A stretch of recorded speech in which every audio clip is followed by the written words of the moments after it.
Graças a Deus, que Deus abençoe rigorosamente a sua vida, a sua casa, a sua família, a sua caminhada, a sua jornada de vida.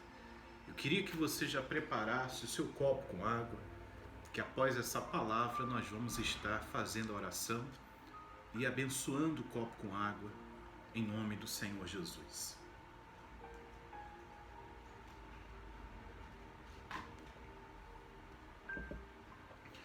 A palavra de Deus no livro de João, Evangelho de João, capítulo 3, versículo 16, fala da maior promessa da Bíblia, da Santa Escritura.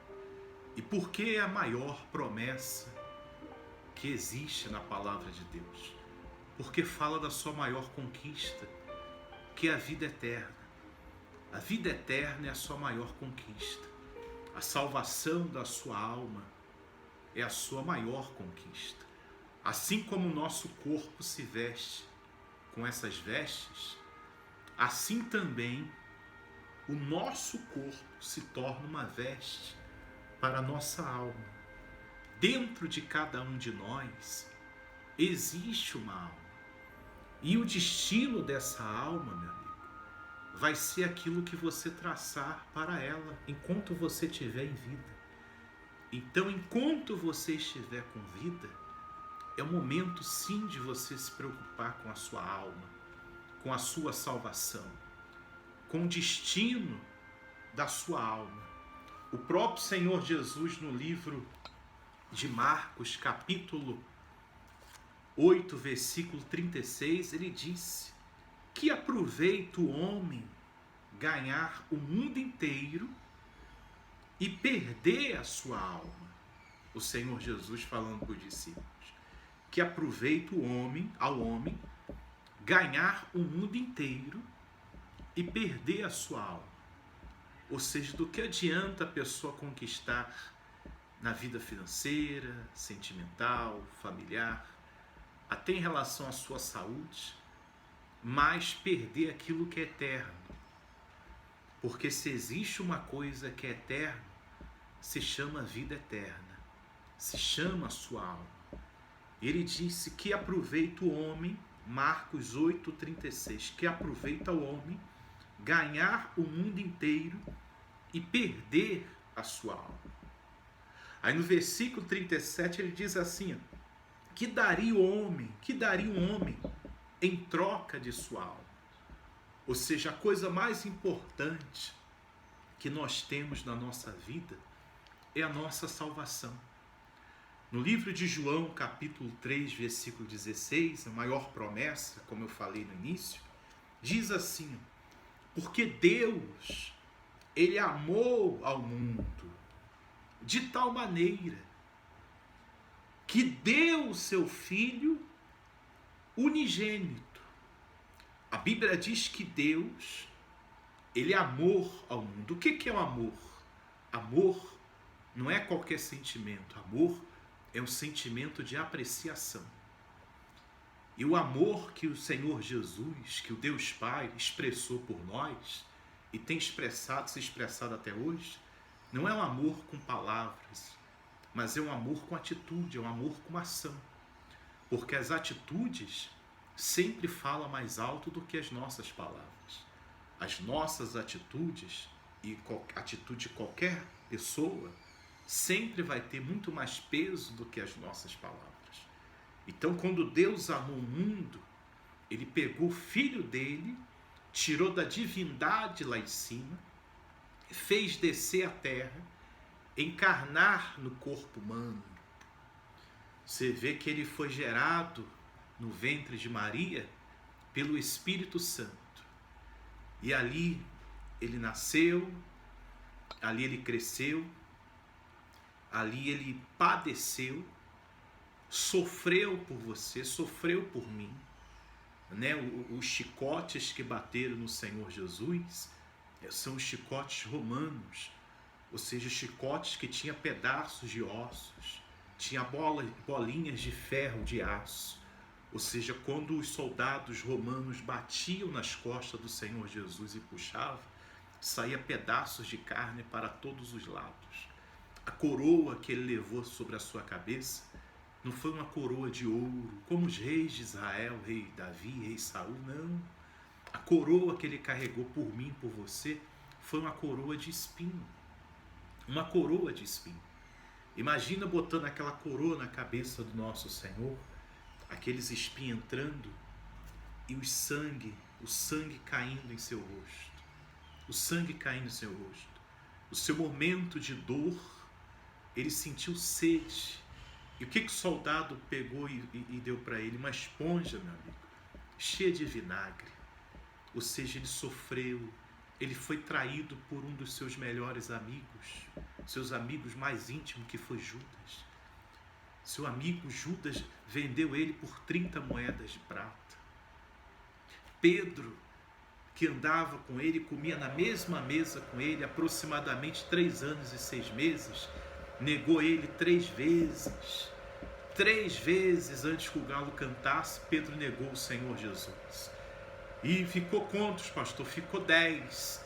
Desses 10, 9, com medo da crucificação, com medo do que poderia acontecer, viraram as costas para ele. E o único que ficou com ele até o fim foi o apóstolo João, o apóstolo amado. E tudo isso ele passou por causa de mim, por causa de você, para que nós tivéssemos o direito, a oportunidade de alcançar a vida eterna, de alcançar a nossa salvação.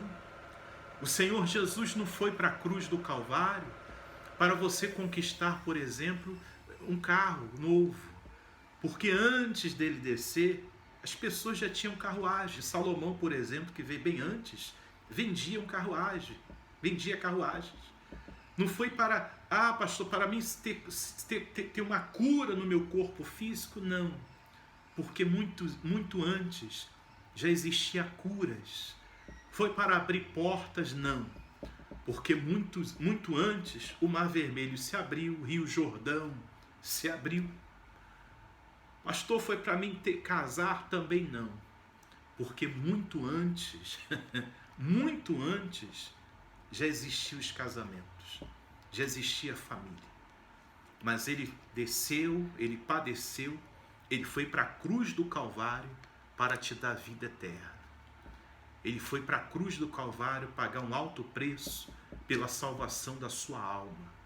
E como diz aqui, porque Deus amou ao mundo de tal maneira que deu seu Filho unigênito, para que todo aquele que nele crer não pereça. Esperecer aonde? Esperecer, meu amigo, é condenação eterna. Esperecer é o lago de fogo.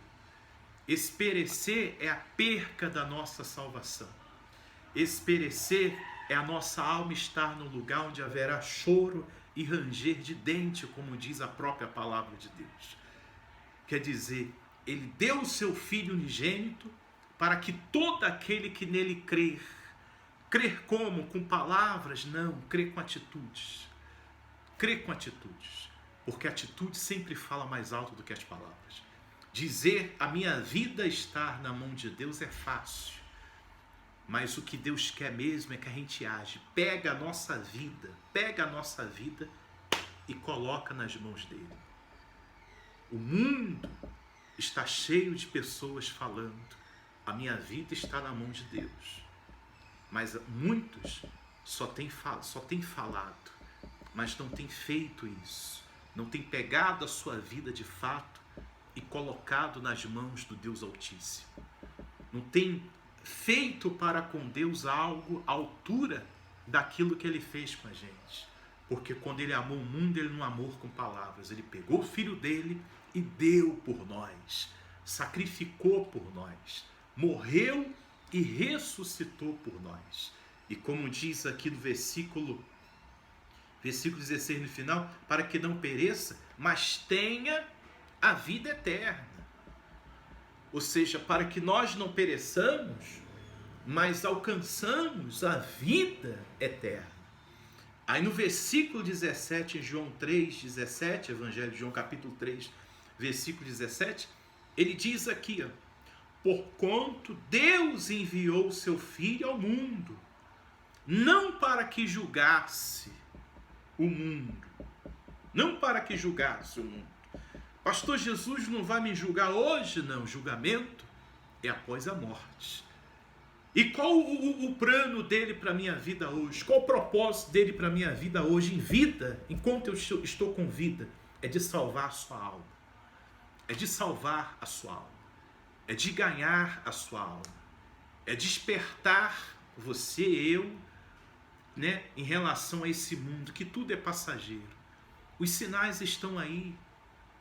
Os sinais que dizem em Mateus 24, depois você pode ler Mateus 24 e Lucas 21, os sinais da vinda do Senhor Jesus, os sinais dos finais dos tempos, está aí.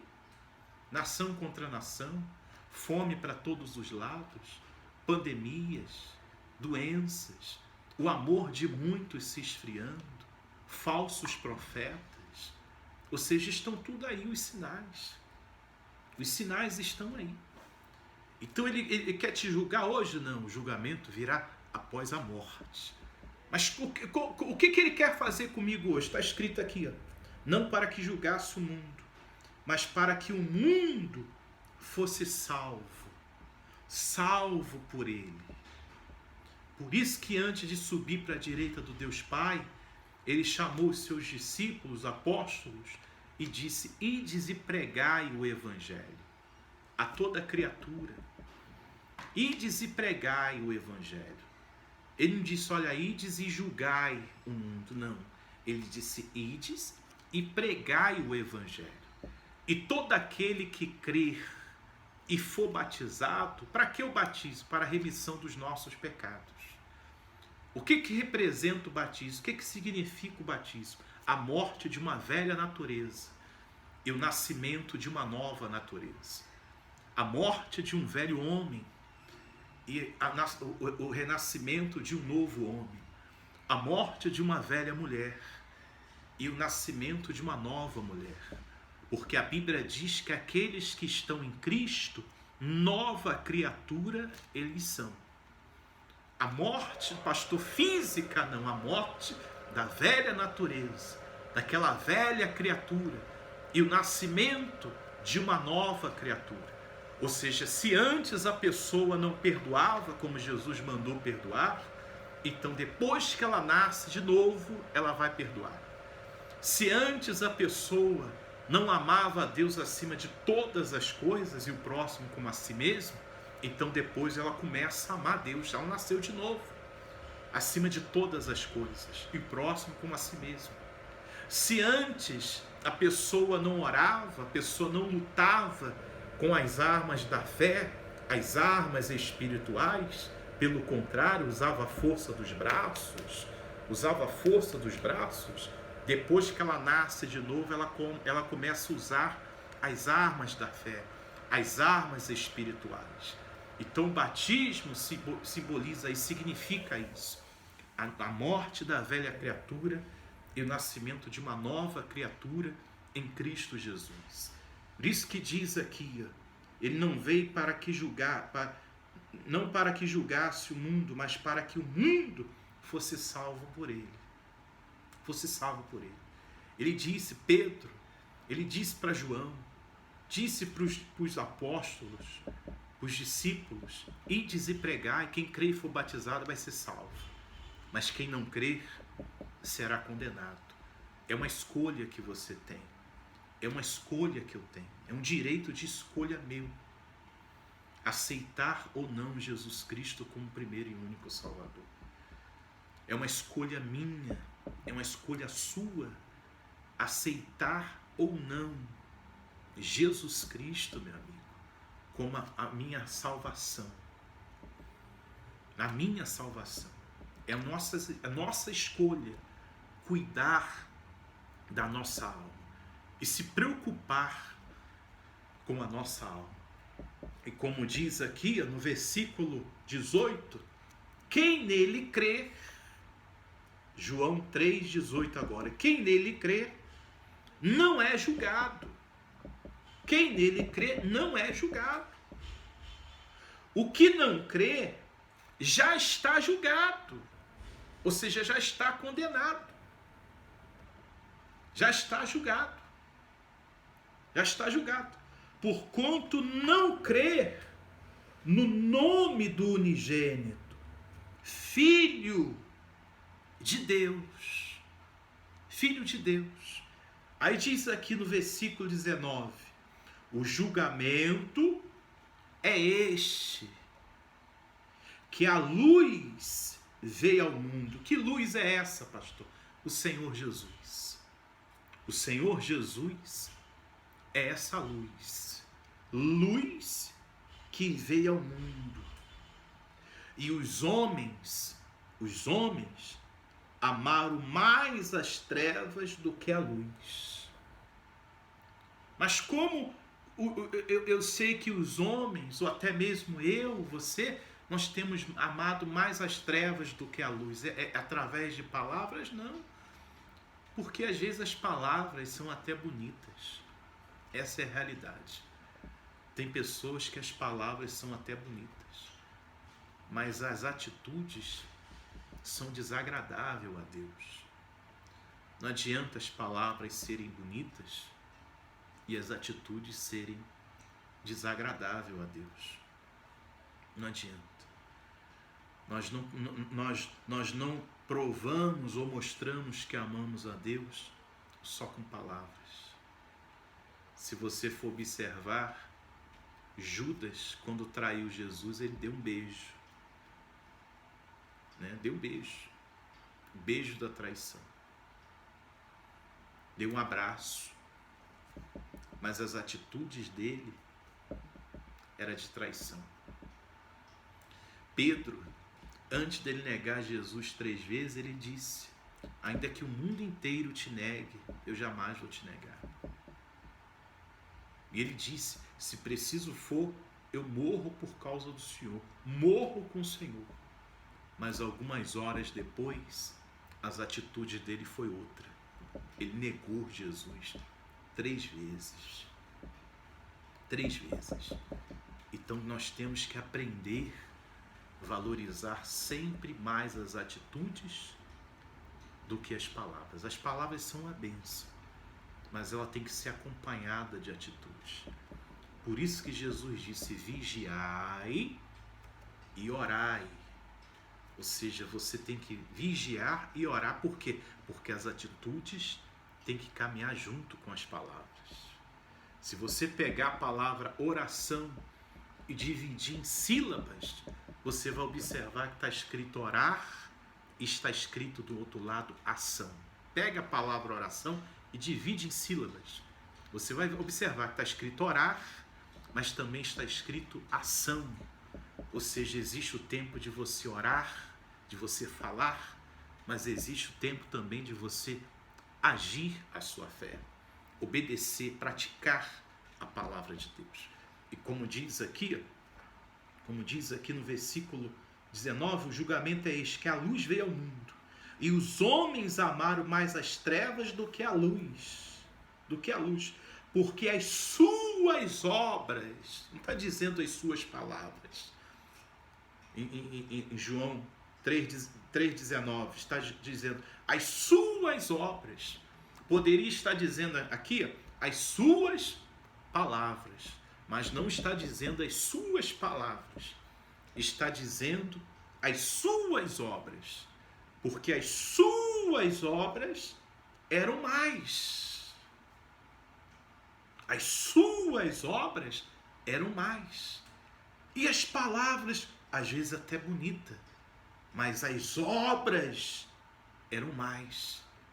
E as obras, as nossas atitudes, as nossas escolhas, as nossas ações, revela, minha amiga, meu amigo, meu irmão, revela o que de fato nós sentimos pelo Senhor Jesus. É pelas suas atitudes, pelas suas escolhas, pelas suas prioridades, as minhas prioridades, as minhas atitudes, as minhas escolhas, que eu revelo para os céus, o que de fato eu sinto pelo Senhor Jesus. Aí ele diz aqui, pois todo aquele que pratica o mal, aborrece a luz. Olha só, o que pratica o mal aborrece a luz. Eu pergunto, vale a pena? Não, não vale a pena. Vale a pena a pessoa viver no pecado, no erro, fazendo as coisas que desagradam a Deus? Porque por mais que nós fechamos os olhos diante das nossas decisões, das nossas atitudes, no fundo aqui, nós sabemos de fato o que agrada e o que não agrada a Deus. Se a gente usar o racional, se a gente parar para pensar, fazer uma análise, nós sabemos de fato o que agrada e o que não agrada a Deus. E tudo que não agrada a Deus não traz nenhum benefício para a minha vida. Tudo que eu faço que Deus reprova não abençoa a minha vida. Um escritor lhe disse uma vez que a nossa maior perca, uma das nossas maiores percas, é perder o sorriso de Deus. Às vezes a pessoa se preocupa muito, de agradar outras pessoas, de vestir a roupa que os outros gostam, de andar no mesmo estilo do outro, de cortar o cabelo do mesmo jeito que o outro está cortando, de usar a mesma moda da calça que o outro está usando. As pessoas se preocupam muito em andar de acordo com o progresso desse mundo, com a moda desse mundo, com as coisas do momento que as pessoas estão vivendo nesse mundo. E tem pessoas que às vezes até infelizes, porque ela se preocupa tanto com os outros, com aquilo que os outros pensam, os outros falam, que às vezes ela acaba vivendo para os outros e acaba deixando de viver para si mesma. Ela procura agradar tantas outras pessoas que muitas das vezes deixa de agradar a si mesma. Às vezes deixa até de comer o que gosta para agradar as outras pessoas, vestir o que quer para agradar as outras pessoas, irem no lugar que elas querem para agradar outras pessoas. Mas a verdade, meu amigo, que nós temos que se preocupar todos os dias é de agradar a Deus. Agradar a Deus. Porque guarda uma coisa que o Espírito Santo está falando para você.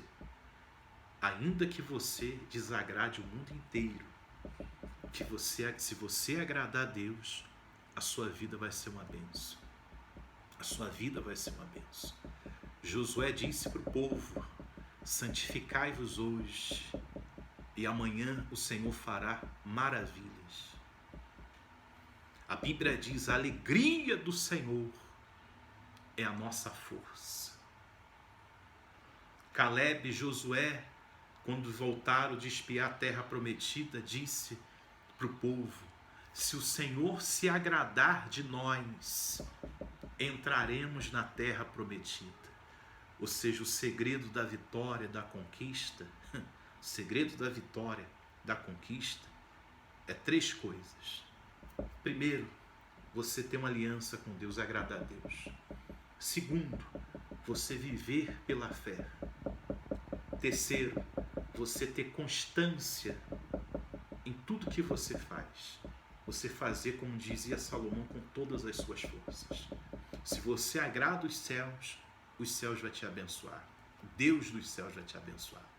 Se você vive pela fé, você está vivendo de acordo com a vontade de Deus, porque Ele disse: o meu justo viverá pela fé. E se você tiver constância, você pode ter certeza que você vai alcançar, porque a água mole e pedra dura tanto bate até que fura. Por isso que o Senhor Jesus disse, inclusive em Mateus 24, a respeito da salvação, Ele disse sobre constância. Ele disse: aquele que perseverar até o fim, aquele que perseverar até o fim, esse será salvo. Glória a Deus, esse será salvo. E diz aqui, para a gente terminar, João 3, versículo 20, pois todo aquele que pratica o mal aborrece a luz, e não se chega para a luz, não se aproxima para a luz, a fim de não serem arguidas suas obras.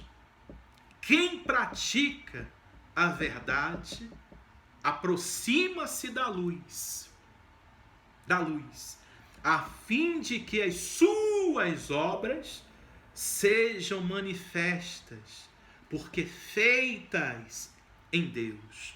A Bíblia diz: quem pratica a verdade aproxima-se da luz. Pastor, uma vez eu me aproximando da luz, o que acontece na minha vida? As trevas têm que sair. A Bíblia diz que a luz prevalece contra as trevas, mas as trevas não prevalecem contra a luz. Então, uma vez a luz, que é a presença do Senhor Jesus, a presença de Deus, entrando na sua vida, então as trevas têm que sair.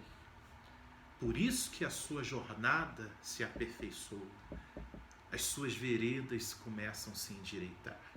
Aquilo que estava dando errado na sua vida passa a dar certo. Porque uma coisa é você ir sozinho para a sua jornada. E outra coisa, meu amigo, é você andar assim, de mãos dadas com Deus. De mãos dadas com Deus. Amém? Então guarda essa palavra, cuida da sua alma, cuida da sua salvação. Em nome do Senhor Jesus. Prepara o seu copo com água, que eu quero orar por você. O meu já está aqui, preparado.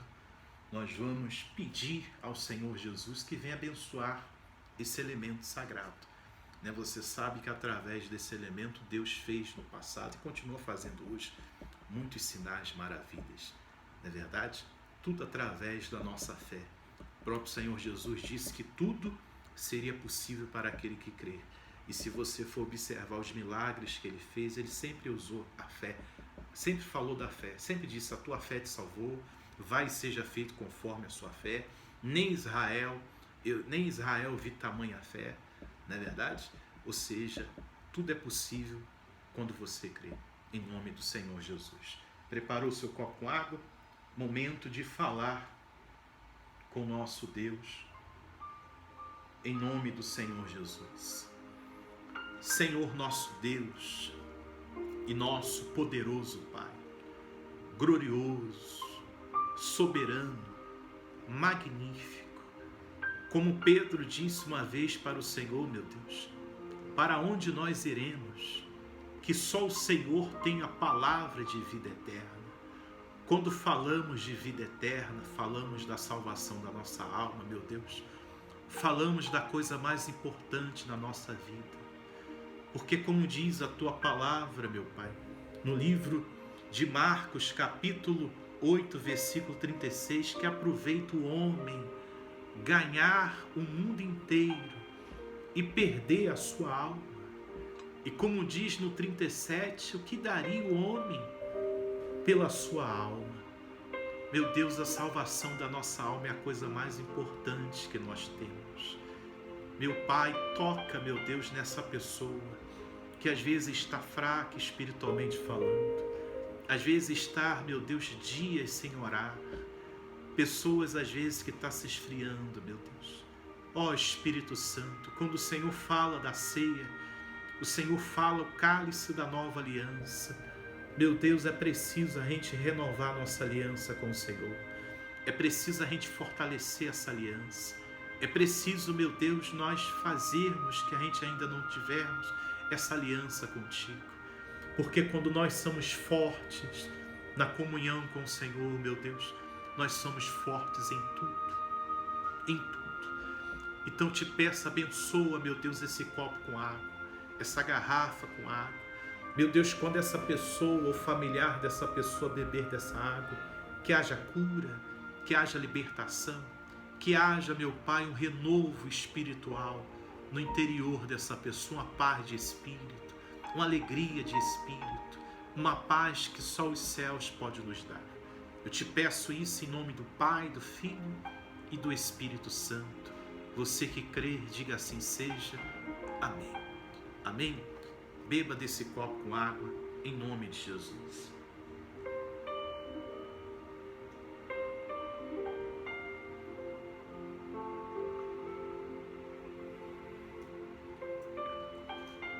Nunca se esqueça disso. Quando você é forte na sua comunhão com Deus, você vai ser forte em tudo.